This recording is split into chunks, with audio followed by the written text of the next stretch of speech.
The glass ceiling is an idea familiar to many. It refers to the invisible barrier that seems to exist in many fields and which prevents women from achieving senior positions. Less well-known, but arguably a more pernicious problem, is the glass cliff. Originally recognized by academics Michelle Ryan and Alex Haslam back in 2005, this is the phenomenon of women making it to the boardroom but finding themselves disproportionately represented in untenable leadership positions. Ryan and Haslam presented evidence that women were indeed starting to secure seats at boardroom tables. But the problem was that their positions were inherently unstable. These women would then find themselves in an unsustainable leadership position from which they would be ousted with evidence of apparent failure.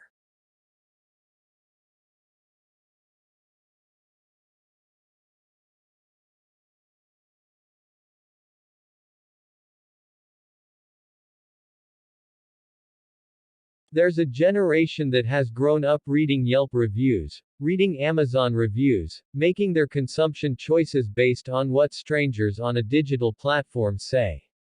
And so someone who we interact with who comes accompanied by online reviews, a Facebook and LinkedIn profile, and other digital cues seems to be someone we'll trust at the level of friends and family. What excites me about this transition is that through history every time society has created a new basis for trust, it has expanded the economy dramatically.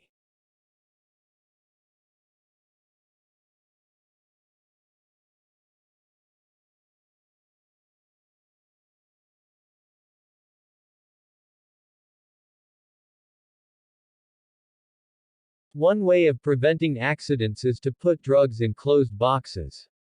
Also, parents can firmly close the lid really well. I am sure kids would not be able to reach it. Another problem we find in mismanagement of drugs is how these medicines can be allergic to many people. We have to remember different drugs have different resistance and duration. That is extremely dangerous if someone takes a wrong drug. So what are the ways we can stop this from happening? Well, I suggest we introduce the course, which will primarily improve the misuse of drugs and greatly improve our eves.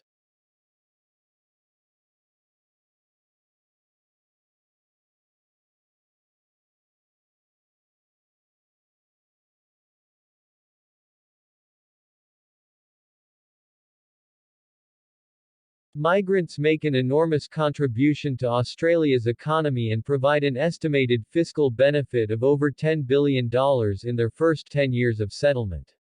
Despite legal protection, too many people in Australia continue to experience prejudice and unfair treatment because of how they look or where they come from. Most new migrants say they feel a strong sense of belonging to Australia.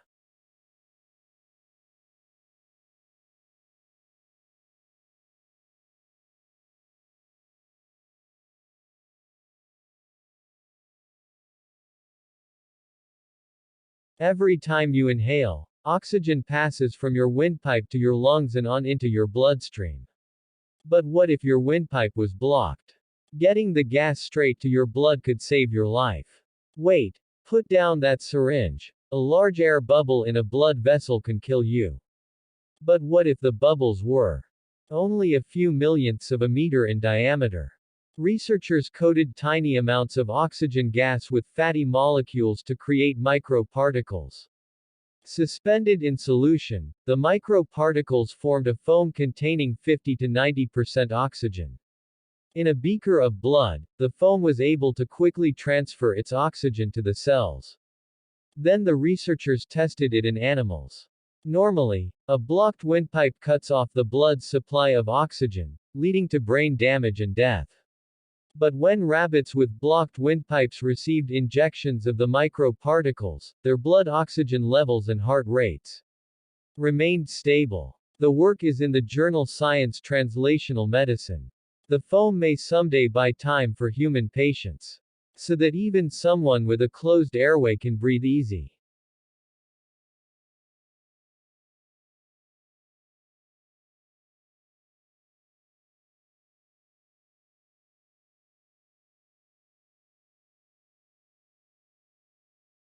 Rats and mice provide good examples.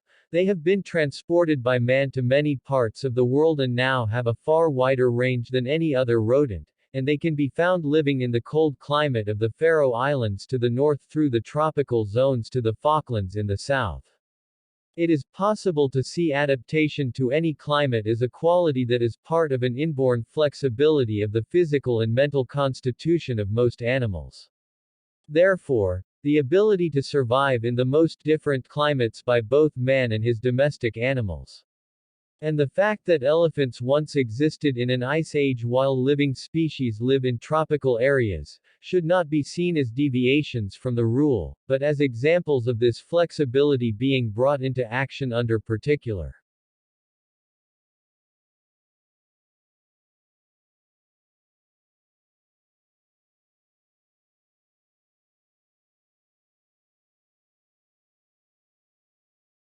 A study in the last 2 years of people entering the workforce out of college showed that 57% of boys entering, or men, I guess, are negotiating for salary, and only 7% of women.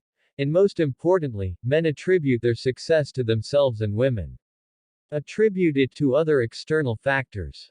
If you ask men why they did a good job, they'll say, "I'm awesome." If you ask, obviously, "Why are you even asking?" If you ask women why they did a good job, what they'll say is someone helped them, they got lucky, they worked really hard. Why does this matter? Boy, it matters a lot. Because no one gets to the corner office by sitting on the side, not at the table, and no one gets the promotion if they don't think they deserve their success, or they don't even understand their own success.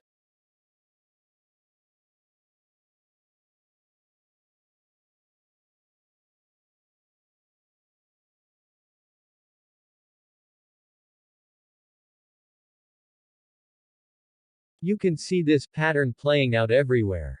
Some examples are given. When you watch the world, you have to look at the relations within the world.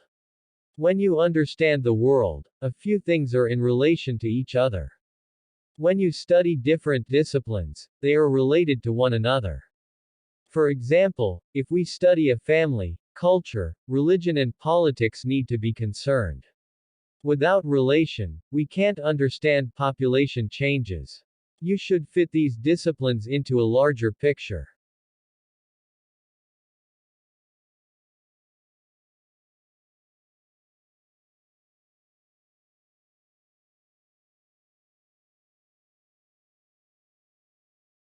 Today, I would like to focus on some of the important features of academic writing. The quality is the first most aspect of any writing. When you write about history, you need half the same quality as journal writing. They are both similar. When you are writing academic and journal papers, you might consider some of these factors. Both require resources and evidence as well as writing style. Furthermore, the attention of logic in writing is also important. One thing that puzzles me is that there is no clear connection between history and journal writing, but somehow, they are so much alike.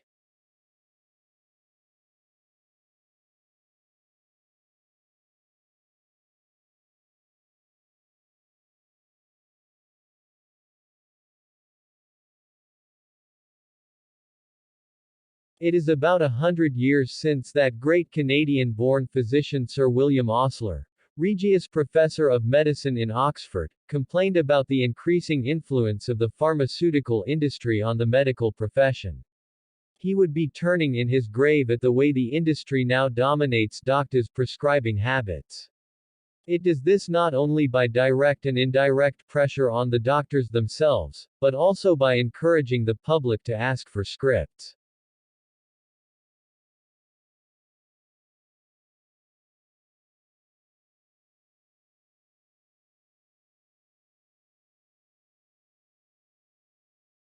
The architecture made a very poor design of the buildings there.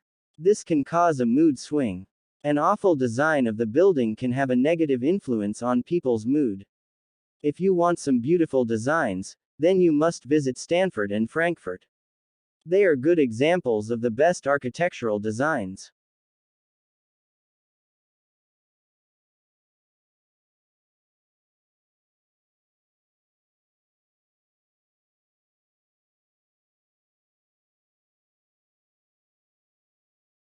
The philosopher Bertrand Russell referred to Machiavelli's most well-known book, The Prince, as a gangster's handbook.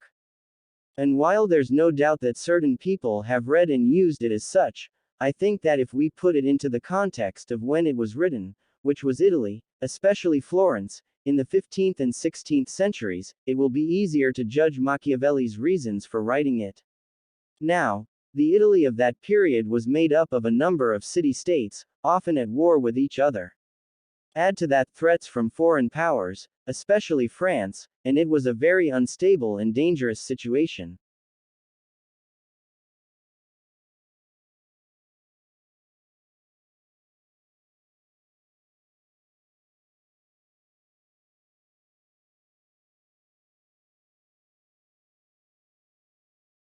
The preservation of embryos and juveniles is a rare occurrence in the fossil record. The tiny, delicate skeletons are usually scattered by scavengers or destroyed by weathering before they can be fossilized. Ichthyosaurs had a higher chance of being preserved than did terrestrial creatures because, as marine animals, they tended to live in environments less subject to erosion. Still, their fossilization required a suite of factors: a slow rate of decay of soft tissues, little scavenging by other animals, a lack of swift currents and waves to jumble and carry away small bones, and fairly rapid burial. Given these factors, some areas have become a treasury of well-preserved ichthyosaur fossils.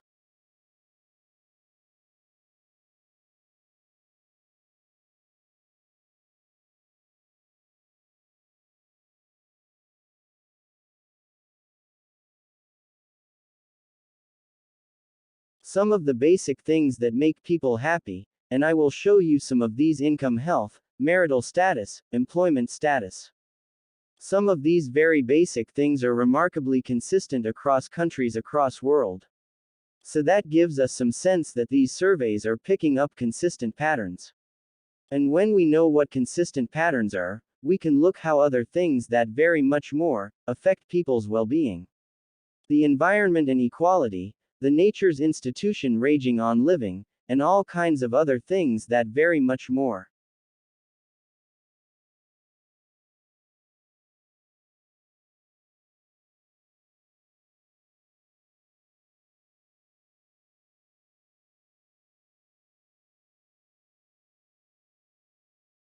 Over the same period, rising immigration in falling average household size has meant that the number of households looking for accommodation has risen by about 1.5 million. That's around 200,000 more than the number of dwellings has increased by. So, you have had a substantial increase in the purchasing power of households. No net increase in the supply of housing enhances all that addition purchasing power has gone into pushing up the price of housing.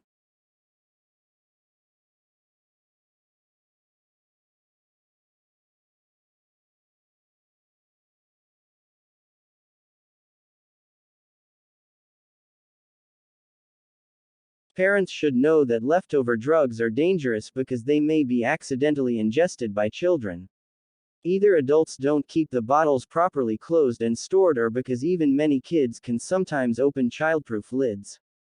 Patients may use the drugs after their expiration date. The leftover drugs may be taken for the wrong reasons. For example, someone may have a viral infection and self-prescribed to leftover antimicrobial that was prescribed for a bacteria infection.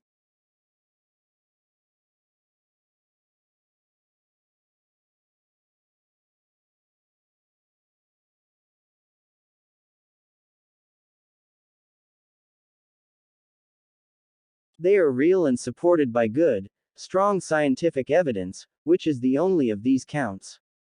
The drivers of decline on many varied depending on species.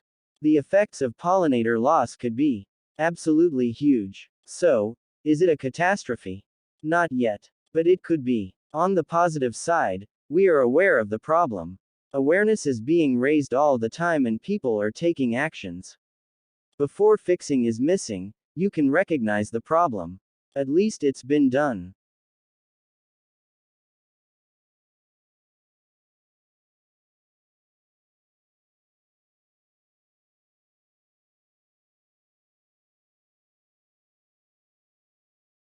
If we talking about fish, we are talking about what is probably the single most important source of protein for human that across the globe.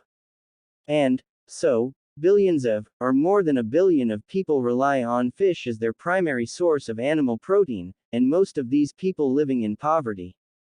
So, the management of fish resource of wildlife in that sense causing incredibly important to livelihoods and health. And also wildlife tourism is the multiple billion dollars industry, and in many places, such as Africa, South America, it can be the number one source of income. It can be the number one source of foreign income for economies.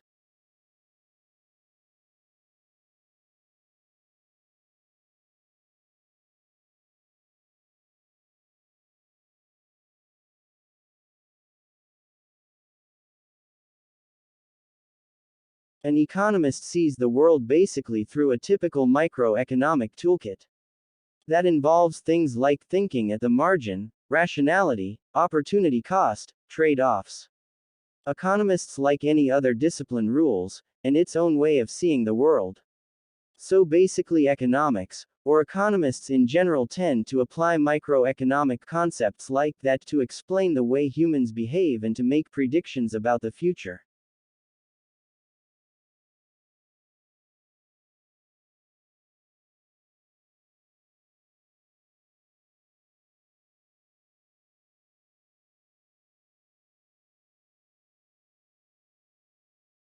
For a long time now, it's been a widely accepted and rarely questioned belief that a strong corporate culture goes hand in hand with success. However, a recent study has cast some doubt on this principle. After all, the authors of the report argue for culture. A company's buildup may be strong, but wrong. There is little point in every employee marching to the same tune if they are all marching in the wrong direction.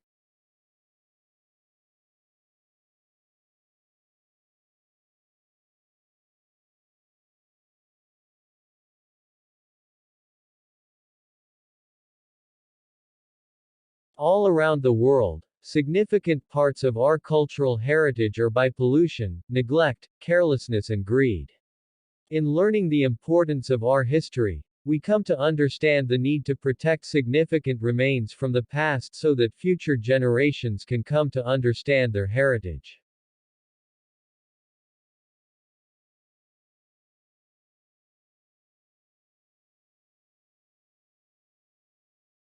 Also, malaria is something that is a very complex disease with this complex life cycle.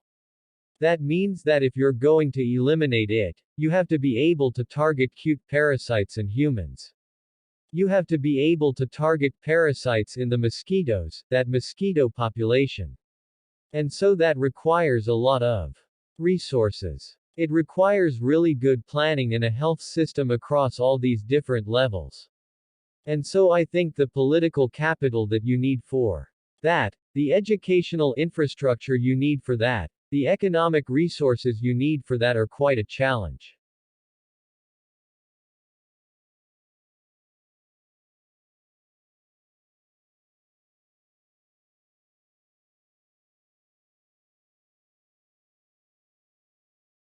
There are some common reasons to explain why early civilizations developed in different places and different times around the world. Each ancient civilization that has been discovered developed in places where there was a reliable water supply, usually on the banks of major rivers, and where the soil was fertile enough to grow crops.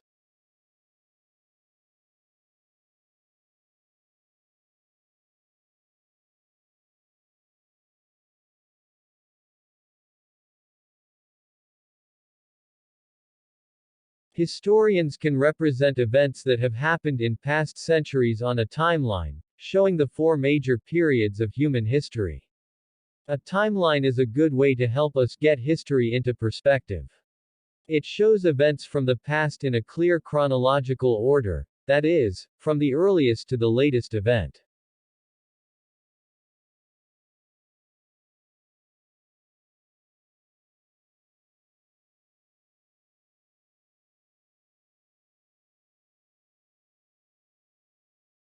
Archaeologists look for clues that indicate that an area is worth digging up. Clues may come from the writings of someone in the past who has described the existence of a particular town or burial site. Sometimes sites are accidentally discovered during excavation for the construction of buildings, roads, dams or railways.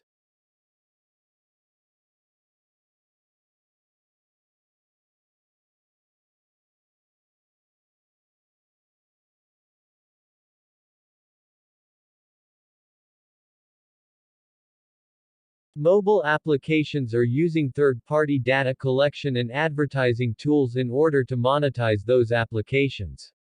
It happens across all types of apps, including ones that users may find fairly sensitive, like health and fitness, and wellness applications.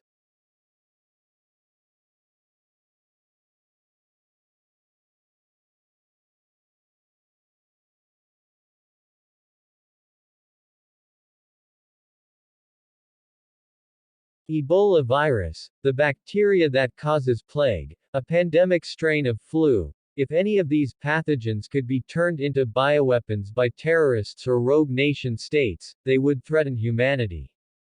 Most life scientists have little awareness of biosecurity issues, according to a National Academies report released today. And it says there are multiple shortcomings in the systems designed to stop potentially risky research from being published.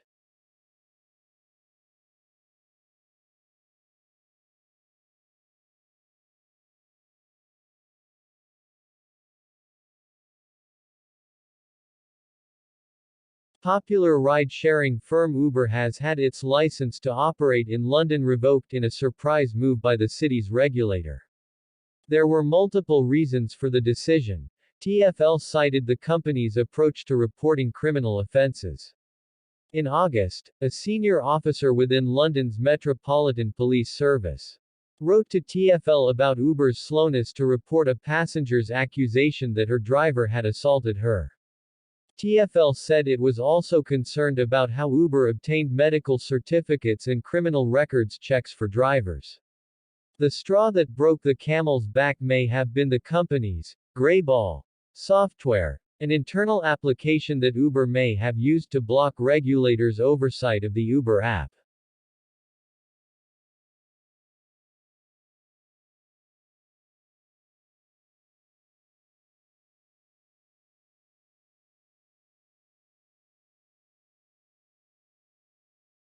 Tens of millions of sharks are killed for their fins each year. It's not just a tragic abuse of the animals. It's bad business. They're basically swimming dollar signs, whether you're trying to kill them for their meat or their fins or you're interested in looking at them for ecotourism. That's Austin Gallagher, a doctoral student at the University of Miami. I spoke with him on February 26th. We did some calculations and the results were remarkable. We determined that the average shark was worth about $200,000 over the course of its life. And when you compare it to finning that animal, a one-time extractive use seeing it for diving is worth about 40% more. Gallagher and his doctoral advisor Neil Hammerschlag published the study last year in Current Issues in Tourism.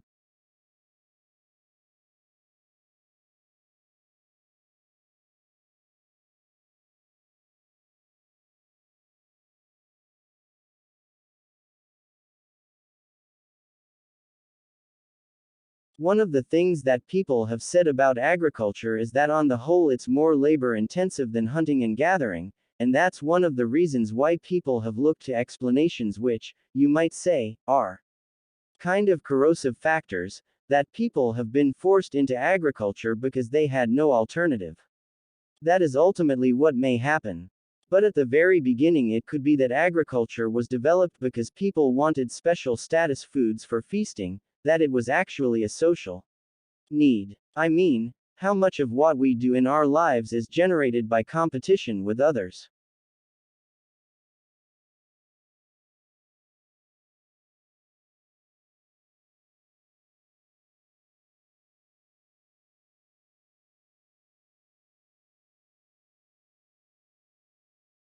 Why do we need more entrepreneurs right now?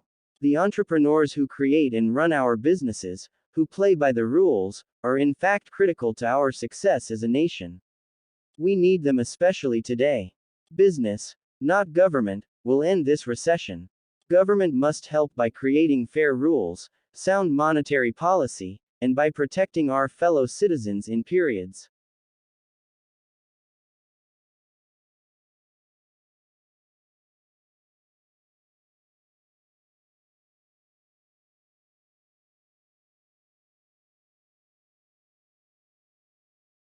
In fact, a study was conducted and published back in 1993 in the British Medical Journal that looked at hospital admissions due to accidents on one Friday the 13th compared with the previous Friday the 6th.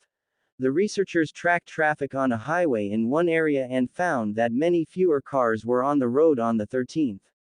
Perhaps due to people being leery of driving on that day. But hospital admissions in that area due to traffic accidents was actually higher. 45 people were admitted on the 6th, but 65 people were admitted on the 13th. The researchers concluded that a few people were indeed unlucky on that Friday the 13th in that part of England. Then again, what you really needed for this study was a control group that stays home, only to slip in the bathtub.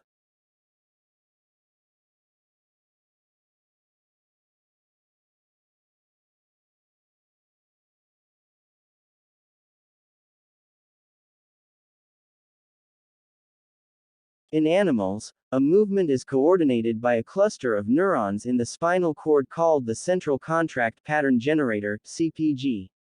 This produces signals that drive muscles to contract rhythmically in a way that produces running or walking, depending on the pattern of pulse. A simple signal from the brain instructs the CPG to switch between modes such as going from a standstill to walking.